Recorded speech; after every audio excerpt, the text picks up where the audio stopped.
ಕೊಡ್ರಿ ಅಲ್ಲೆಲ್ಲ ಕೊಡ್ರಿ ಇಂತ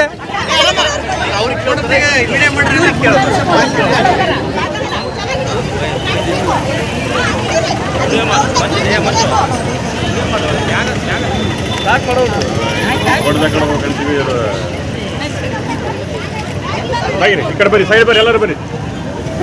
ಹಿಂದ್ ಬಾರೋ, ನೀ ಸ್ವಲ್ಪ ಹಿಂದ್ಗಡೆ ಬರ. ಏ ತಮ್ಮ ಕೂತ್ಕೊಳ್ಳೋಯಪ್ಪ ನೀನು ಬರ್ತಲ್ಲ ಅಪ್ಪೇ ಒಂದು ಸ್ವಲ್ಪ ಸರಿಯಾ ನೀ ಆಮೇಲೆ ಹೇಳ್ತು.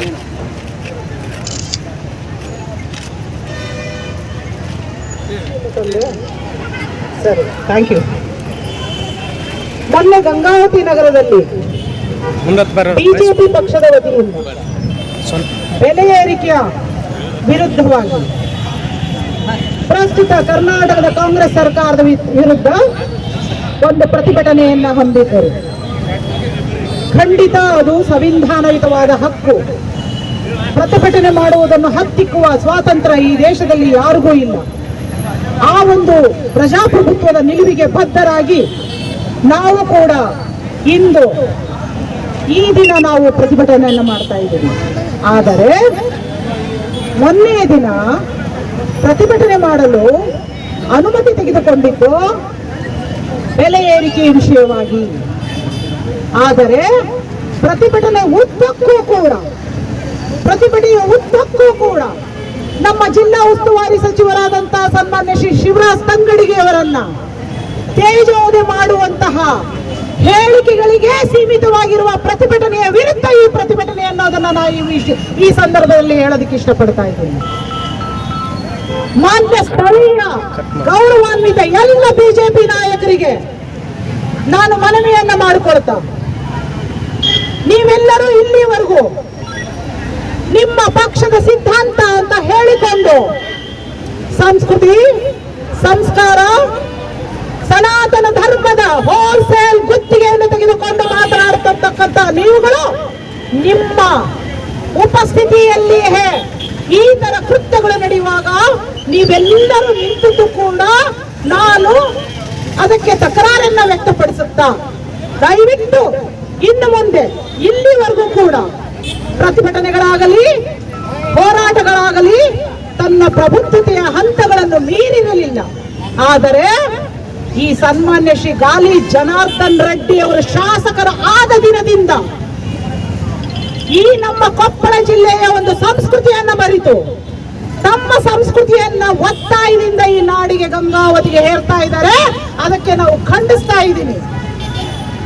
ನಾನು ಇಲ್ಲಿ ಮುಖ್ಯವಾಗಿ ಮನೋಹರ್ ಗೌಡ ಅವರು ಮಾತನಾಡಿದ ವಿಷಯಕ್ಕೆ ಹಾಗೂ ಅಲ್ಲಿ ಪಾಪ ಇದೇ ರೀತಿ ಮಹಿಳೆಯರು ನೆರೆದಂತ ಮಹಿಳೆಯರ ಕೂಡ ಮಾತಾಡಿಸಿ ಏಕವಚನದಲ್ಲಿ ಸಂಬೋಧಿಸಿ ಮಾನ್ಯ ಉಸ್ತುವಾರಿ ಸಚಿವರಿಗೆ ಅವರ ಒಂದು ಭಾವಚಿತ್ರಕ್ಕೆ ಅಪಮಾನ ಮಾಡಿರುವುದನ್ನ ನಾವು ಇವತ್ತು ಖಂಡಿಸ್ತಾ ಇದ್ದೀವಿ. ಕಾರಣ ಇಷ್ಟೇ ಸಿಂಪಲ್. ನಿಮ್ಮೆಲ್ಲ ಮಾಧ್ಯಮ ಗೆಳೆಯರಲ್ಲಿ ನಾವು ವಿನಂತಿ ಮಾಡ್ಕೋತಾ ಇದ್ದೀನಿ, ಪೊಲೀಸ್ ಇಲಾಖೆಗೂ ಕೂಡ ಒಂದು ಬದ್ಧತೆ ಇರುತ್ತೆ. ಅವರು ಅವತ್ತು ಪರ್ಮಿಷನ್ ಕೊಡುವಾಗ ಬೆಲೆ ಏರಿಕೆಯ ವಿಷಯವಾಗಿ ಪ್ರತಿಭಟನೆಗೆ ಪರ್ಮಿಷನ್ ಕೊಟ್ಟಿದ್ದಾರೆ.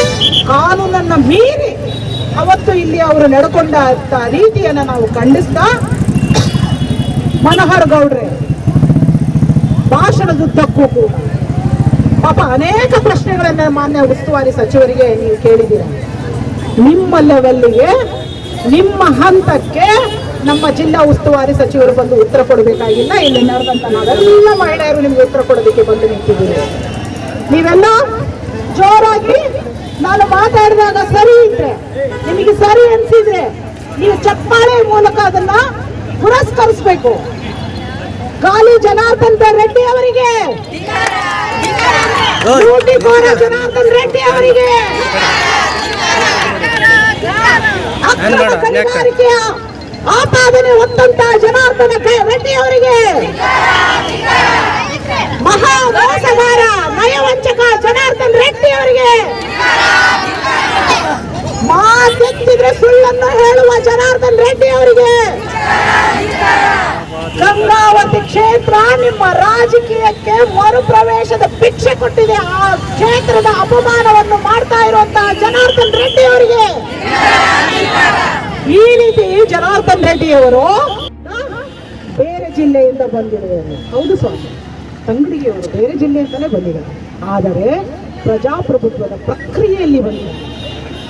ಅವರು ನಿಮ್ಮ ಹಾಗೆ ಲೂಟಿ ಮಾಡಿ, ಅಕ್ರಮ ಗಣಿಗಾರಿಕೆ ಮಾಡಿ 108 ಕೇಸುಗಳನ್ನು ಹಾಕಿಕೊಂಡು 19ರಿಂದ 20 ಕೇಸುಗಳ ನಡುವೆ ಒದ್ದಾಡ್ತಾ ನಿಮಗೆ ನಿಮ್ಮದೇ ಸ್ವಂತ ಜಿಲ್ಲೆಯಲ್ಲಿ ಪ್ರವೇಶ ನಿರ್ಬಂಧ ಹೇರಿದ್ದಕ್ಕಾಗಿ ನೀವು ನಿಮ್ಮೆಲ್ಲ ಕೇಸುಗಳನ್ನು ಮುಕ್ತಿಯನ್ನು ಬಯಸಿ ಮತ್ತೊಮ್ಮೆ ನಿಮ್ಮದೇ ಪಕ್ಷದ ತಿರಸ್ಕಾರ ಮಾಡಿದಾಗ ಬೇರೊಂದು ಪಕ್ಷಕ್ಕೆ KRPPಗೆ ನಾನೇ ಅಧ್ಯಕ್ಷ ಅಂತ ಸುಳ್ಳು ಹೇಳಿಕೊಂಡು ಗಂಗಾವತಿಗೆ ಪ್ರವೇಶ ಮಾಡಿ ಗಂಗಾವತಿಯ ಒಳ್ಳೆಯ ಜನರಿಗೆ ಆಮಿಷ ತೋರಿಸಿ ಯಾಮಾರಿಸಿ ದುಡ್ಡಿನ ಹೊಳೆ ಹರಿಸಿ ಇಂದು ನೀವು ಶಾಸಕರಾಗಿದ್ದೀರಿ. ಜನಾರ್ದನ್ ರೆಡ್ಡಿ ಅವರು ನಮ್ಮ ಶಾಸಕರು ಅಂತ ಎದೆ ಬರ್ಕೊಂಡು ಹೇಳ್ತಾರಲ್ಲ, ಆ ನಿಮ್ಮ ಶಾಸಕರು ಇವತ್ತು ಕಾನೂನಿನ ಅಡಿಯಲ್ಲಿ ಶಿಕ್ಷೆ ಅನುಭವಿಸ್ತಾ ಇರೋದು.